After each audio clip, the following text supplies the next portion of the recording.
Welcome back students. तो आज के लेक्चर में हम देखेंगे कंस्ट्रक्टर ओवरलोडिंग। तो इसका प्री रिक्विजिट जो हमारे पास है वो कंस्ट्रक्टर्स है। अब अगर आपको कंस्ट्रक्टर्स का आइडिया है तो ही जो है वो आप कंस्ट्रक्टर ओवरलोडिंग को अंडरस्टैंड कर सकते हैं। तो कंस्ट्रक्टर ओवरलोडिंग बेसिकली क्या होता है कि सेम जो है वो नेम होता है बट डिफरेंट आर्गूमेंट्स होते हैं। मतलब कि जो है ना, कंस्ट्रक्टर का नेम तो हमें पता है कि सेम ही रहता है, ठीक है, क्योंकि उसकी कोई रिटर्न टाइप नहीं होती जो हम चेंज कर सकें। तो हमारे पास जो होगा ना वो उनके नंबर ऑफ़ आर्गूमेंट्स चेंज हो सकते हैं, ठीक है। तो इस चीज़ को हम कहते हैं कंस्ट्रक्टर ओवरलोडिंग। तो चलिए देखते हैं कंस्ट्रक्टर ओवरलोडिंग होती क्या है। Overloaded constructor essentially have the same name, exact name of the class and different by the number of type of arguments. अब हमें एक चीज़ पता है कि क्या होता है यहाँ पे कि जो आपने क्लास को नेम दिया है ना वही क्या होगा, कंस्ट्रक्टर का नेम होगा। कंस्ट्रक्टर की डेफिनेशन ये है कि जो क्लास का नेम होता है वही कंस्ट्रक्टर का नेम होता है, वही उस कंस्ट्रक्टर वाले फंक्शन का नेम होता है। And differ by the number of types of argument. और इसमें जो है ना वो आर्गूमेंट्स डिफरेंट हो सकते हैं, जैसा कि हम पिछले लेक्चर में पढ़ चुके हैं कि पैरामीटराइज कंस्ट्रक्टर और डिफ़ॉल्ट कंस्ट्रक्टर। अब दोनों कंस्ट्रक्टर हैं तो ये क्या है, हमारे पास कंस्ट्रक्टर ओवरलोडिंग है।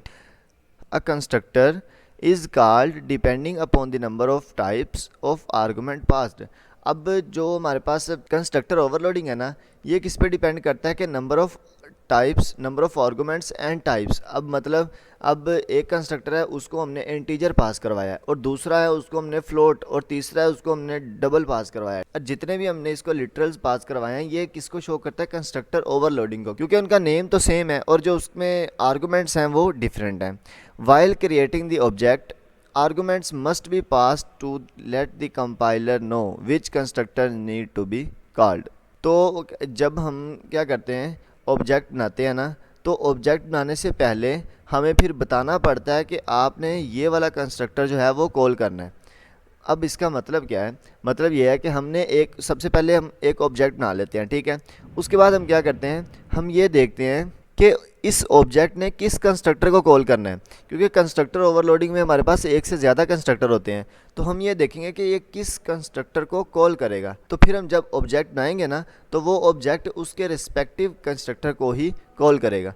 तो अब हम C++ में कोड करते हैं और कोड करके इस कॉन्सेप्ट को अंडरस्टैंड करते हैं। स्टूडेंट्स, तो मैंने विजुअल स्टूडियो को ओपन कर लिया और सबसे पहले हम क्या करते हैं, हम एक क्लास बनाएंगे, स्टूडेंट की ही बना लेते हैं। और उसके बाद जो है ना मैं इसमें एज ले लेता हूँ और उसके बाद मैं कोई स्टूडेंट का नेम ले लेता हूँ स्ट्रिंग में, ठीक है। दो ही चीज़ें ले लेते हैं, इनफ है। अब देखें, अब जो है ना हमने क्या करना है, कंस्ट्रक्टर बनाना है, तो हम यहाँ पे लिखेंगे पब्लिक। अब हमें पता है कि कंस्ट्रक्टर जो होते हैं वो क्या होते हैं, पब्लिक सेक्शन में होते हैं। अब जब मैंने यहाँ पे जो है कंस्ट्रक्टर बनाया और यहाँ पे मैं इसको डिफ़ाइन कर देता हूँ कि hello I am a constructor, और यहाँ पे जो है ना मैं एक ऑब्जेक्ट बनाता हूँ, ठीक है।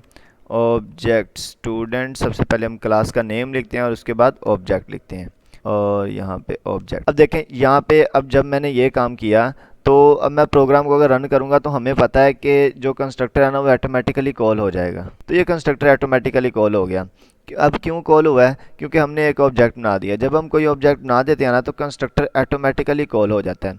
अब जो है ना हम एक से ज़्यादा कंस्ट्रक्टर भी बना सकते हैं। जैसे मैं क्या करता हूँ, मैं यहाँ पे एक और स्टूडेंट का कंस्ट्रक्टर बना देता हूँ, ठीक है। यहाँ पे मैं लिखता हूँ स्टूडेंट, और यहाँ पे जो है ना मैं सी आउट में लिखता हूँ hello I am a constructor.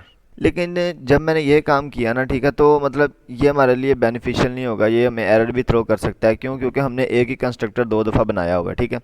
तो अगर मैं करूँ ना, यहाँ पे मैं एक इंट ले लेता हूँ, कोई चीज़, मैं कहता हूँ कि ये एक आर्गूमेंट रिसीव करेगा, और मैं ये कहता हूँ this is a one argument constructor, ठीक है, जिसको हमने क्या किया है, एक आर्गूमेंट पास किया। अब मैं क्या करता हूँ, मैंने यहाँ पे जो है ना ऑब्जेक्ट बनाया हुआ था ना, तो मैं यहाँ पे क्या करता हूँ, इसको एक आर्गूमेंट पास कर देता हूँ। मतलब मैं यहाँ पे कोई भी इंटीजर टाइप 45 पास कर देता हूँ, ठीक है। अब देखें, अब मैं अगर प्रोग्राम को रन करूँगा ना, मैं यहाँ पे एंडल भी यूज़ कर लेता हूँ और यहाँ पे भी, और अब ना मैं प्रोग्राम को रन करता हूँ तो ये हमें एरर थ्रो कर रहा है। हम देखते हैं कि क्या है जी। अच्छा, तो देखें जो हमें ना ऑब्जेक्ट का नेम जो है वो सेम रख दिया था, तो इसलिए जो है ना वो हमने एरर थ्रो किया। अब इसको मैं ऑब्जेक्ट वन कह देता हूँ, ठीक है, कि एक हमने सिंपल ऑब्जेक्ट बना दिया और एक हमने ऑब्जेक्ट वन बना दिया। देखें, तो जो हमारे पास सिंपल ऑब्जेक्ट जब हमने बनाया तो उसने कंस्ट्रक्टर कौन सा कॉल किया, सिंपल वाला।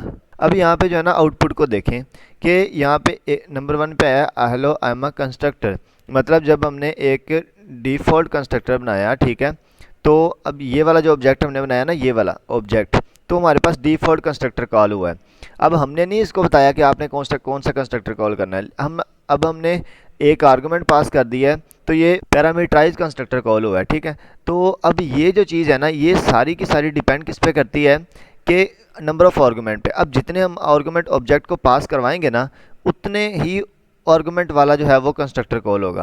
अब देखें जैसा कि अब यहाँ पे मैंने क्या किया था, मैंने एक आर्गुमेंट पास करवाया है तो ये ऑटोमेटिकली कॉल हो गया। आज का लेक्चर जो था वो इतना ही था, सिर्फ आपको ये थोड़ा सा कॉन्सेप्ट देना था कि हमारे पास कंस्ट्रक्टर ओवरलोडिंग क्या होता है। ओवरलोडिंग मतलब ये होता है कि उनका नेम सेम होता है, ठीक है।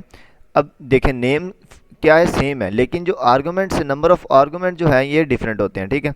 तो अब आज का कॉन्सेप्ट सिर्फ यही था कि आपने जो है ना ये देखना है कि जितने हम आर्गुमेंट पास कर रहे हैं ना, वो वाला कंस्ट्रक्टर कॉल कर रहा है या नहीं कर रहा। अगर तो कर रहा है तो समझो ये हमारे पास कंस्ट्रक्टर ओवरलोडिंग है। अब आपने क्या करना है, आपने एक 3 आर्गुमेंट वाला और एक 4 आर्गुमेंट वाला यहाँ पे कंस्ट्रक्टर लेना है और उसके रिलेटिव ऑब्जेक्ट बना के उसको कॉल करना है, ठीक है।